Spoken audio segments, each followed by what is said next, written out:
Welcome to the Musings of Jessica Marie. I love listening to music mainly because of the vast options, unique artists, and incredible vocal and musical performances. The numerous different genres ensure that there is something for everyone, no matter your background, environment, or personal tastes.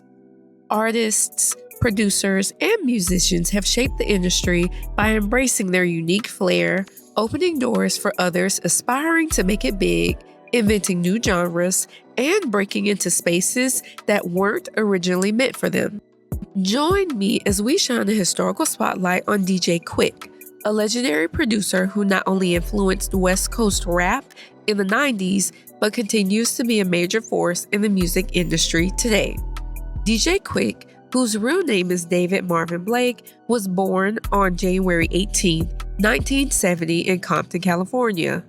He was inspired by funk and soul artists from a very early age and naturally gravitated toward rich, layered sounds that he eventually infused into his signature style. One of his biggest influences was Roger Troutman, founder of Zapp, who introduced David to his favorite production element, the talk box, an effects unit that blends vocals with instruments. He quickly adopted it as one of his trademarks, and it has survived time as a defining element of his production.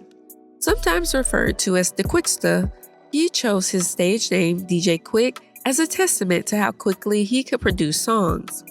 After receiving a turntable for his 8th grade promotion, he started selling homemade mixtapes and released the Red Tape in the late 1980s. To get exposure, he also started DJing shows around Southern California. Unfortunately, he became a member of a prominent gang and dropped out of high school at just 16 years old. Around that same time, his mom lost her home due to foreclosure and moved to Louisiana.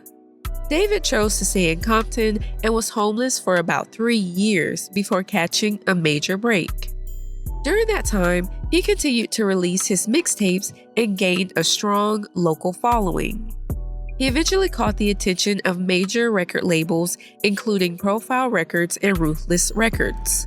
He chose to sign to Profile Records in the summer of 1990 and represented the label's first 6-figure signing. It's reported that he later regretted his contract with Profile Records after being offered an advance of $1 million by Eazy-E, founder of Ruthless Records.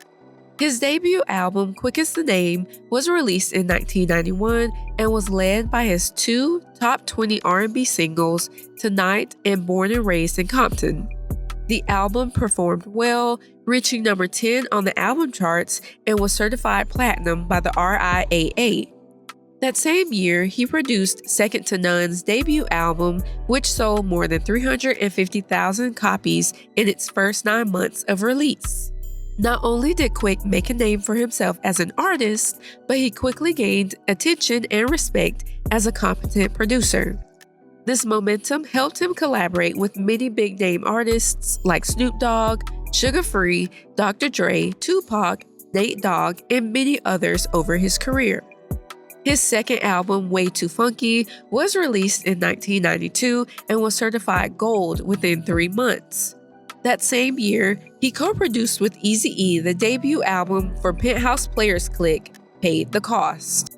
Gearing up for his next project, he decided to work with Suge Knight again, co-founder of Death Row Records and a very prominent key person in gangsta rap's commercial success in the 1990s. They originally worked together in 1988, and David was even signed to Suge's independent label, Funky Enough Records, before he signed with Profile Records. They tried working together again in 1993, but it didn't last long. His third album, Safe and Sound, was released in 1995 and reached number 14 on the Billboard 200 chart.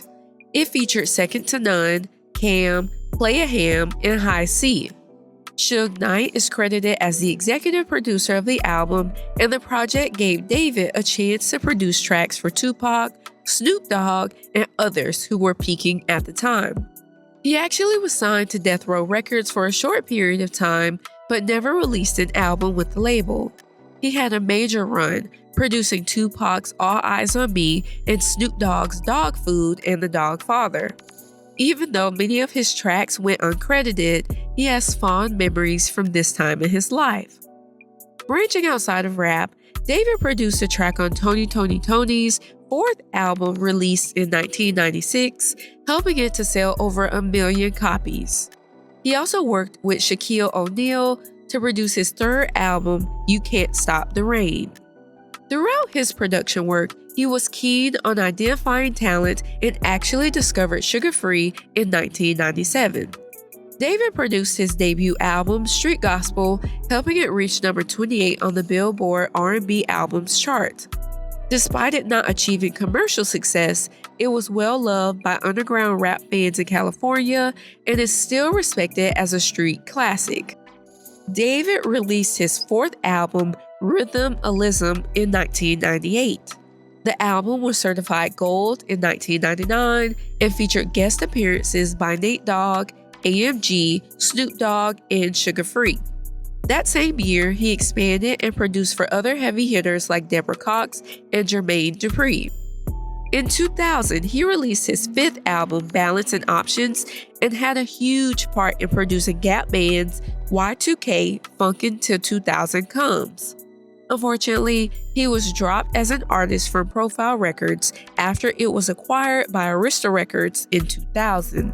Despite the setback, he continued producing for artists including Janet Jackson, Corrupt, Big Sky, Will Smith, Talib Kweli, and others. Suge Knight even attempted to sign Quik as the in-house producer for Death Row Records in 2001, but the deal fell through. In 2002, he released his sixth album, Under the Influence, but was plagued by personal, business, and record label problems that made him almost retire. He was frustrated with his 11-year contract terms and felt like he wasn't reaping the benefits of his hard work. He decided to push through the issues and in 2003 worked with Jay-Z to produce on the Black Album. That same year, Chingy also enlisted Quik to produce for his debut hit album, Jackpot. He produced the drums for 50 Cent's breakout single, In the Club, and also produced on Ludacris's fifth album, The Red Light District, in 2004. Finally being free of his contract, he created his own label, Mad Science Recordings, and released his first independent album titled Trauma in September 2005. The project chronicled the struggles he faced in his musical career and sold over 100,000 copies. In late 2007, he formed the group The Fixers with AMG. Choosing to temporarily drop DJ from his stage name, he rapped as simply Quik on the album. The pair signed a deal with Interscope Records for their album Midnight Life, but the album was illegally leaked before it was released. On June 21, 2006, he was convicted of assaulting his sister and was sentenced to 5 months in prison. He was found guilty of pistol whipping her for extorting him.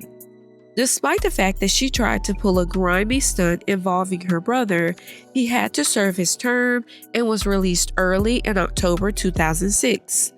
While an unfortunate circumstance, that time in his life allowed him to reflect and clean up some negative habits, people, and situations.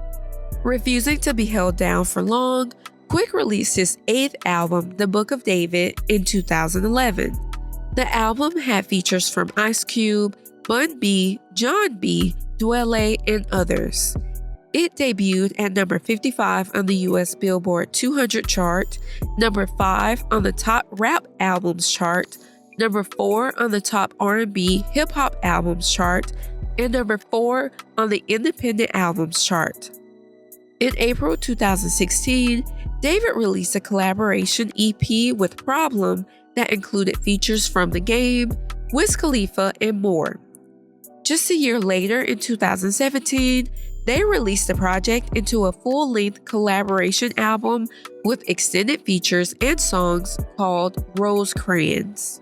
Similar to the leaked album with AMG, not every project Quik has worked on has come to fruition. Some, like The Kingdom Come by King T, never got released, while others were scrapped before they were finished. When David first hit the scene, it was common for rappers and artists to have beef. Sometimes the conflict stemmed from real-life issues, while other times the beef was fabricated to boost record sales. Quik was involved in a 6-year-long feud with MC Ite and his group Compton's Most Wanted. The beef started from a lyric on DJ Quik's debut mixtape and was influenced by the two being part of rival gangs. Over time, the pair threw shots back and forth through song lyrics and music videos, but by 1998, the beef fizzled out and they were able to reconcile. He's a living legend and one of the reasons why the G-Funk style of West Coast hip-hop really took off. G-Funk, aka Gangsta Funk, started on the West Coast in the early 1990s and drew upon the synthesizer-heavy 1970s funk sound of Parliament Funkadelic. It helped define West Coast rap by effectively distinguishing it from the East Coast rap scene. Popular albums like Dr. Dre's The Chronic, Snoop Dogg's Doggy Style, and Tupac's All Eyes on Me embody the unique genre. Over his successful career, he's made a name for himself that has withstood the test of time. Beyond music, he's dabbled in acting and appeared in 3 movies and 3 TV shows. He lives a quiet life with his wife Alicia Hill and 3 children. DJ Quik is a rapper and producer that has changed the landscape of music and has inspired many generations to follow in his footsteps. He's still making fire beats, following his dreams, and being a musical pioneer.